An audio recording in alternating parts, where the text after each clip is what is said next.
guys, so get ready with me. Kakatapos lang natin maligo ng pool. Ito siya guys. So ito siya, papakita ko sa inyo. Wait lang. Ito siya guys, oh. Our pool. And then may dagat sa ibaba. This is what I'm going to wear today. So this is what I'm going to wear today. So story time tayo guys. Kung titingnan nyo yung videos ko, makikita nyo na meron akong evil eye na necklace. Ayan. So, ang story nun is, nag-viral kasi siya sa TikTok. So, palagi siyang lumalabas sa FYP ko. Hindi ko alam kung anong gamit niya talaga. Kung effective ba. So, yun nga. Dahil yun yung mga nabasa ko, ganun-ganun. Bumili ako. Because I want to try if it's effective. Kung okay ba siya. Maganda naman siya. So, nung bumili ako, ayan, sinuot ko na siya everyday kahit maligo ako. And nung natanggap ko siya, meron siyang parang instruction na ito yung gagawin before siya isuot. So, yun. Ginawa ko yun and everyday. So, yun guys.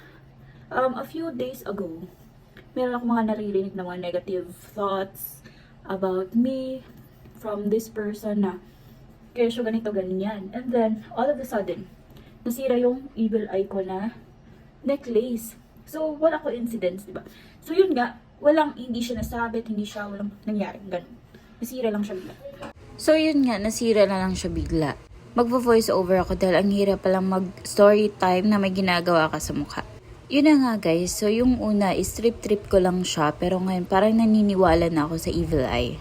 Sa tingin ko nag-a-absorb talaga siya ng negative energy and kung full na siya or parang hindi na niya kaya, nasisira talaga siya. Hindi naman siya nasabit, walang ibang sira.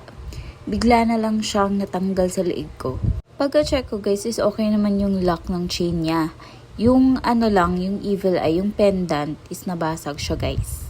So bakit siya mababasag? Wala naman akong ginagawang strenuous activities or ano.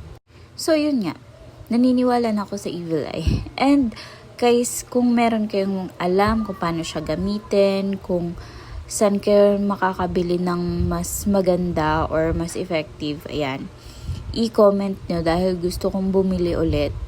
Dahil nga nasira na siya.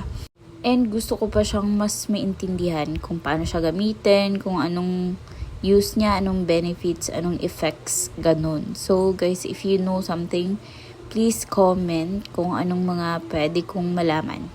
Yun lang.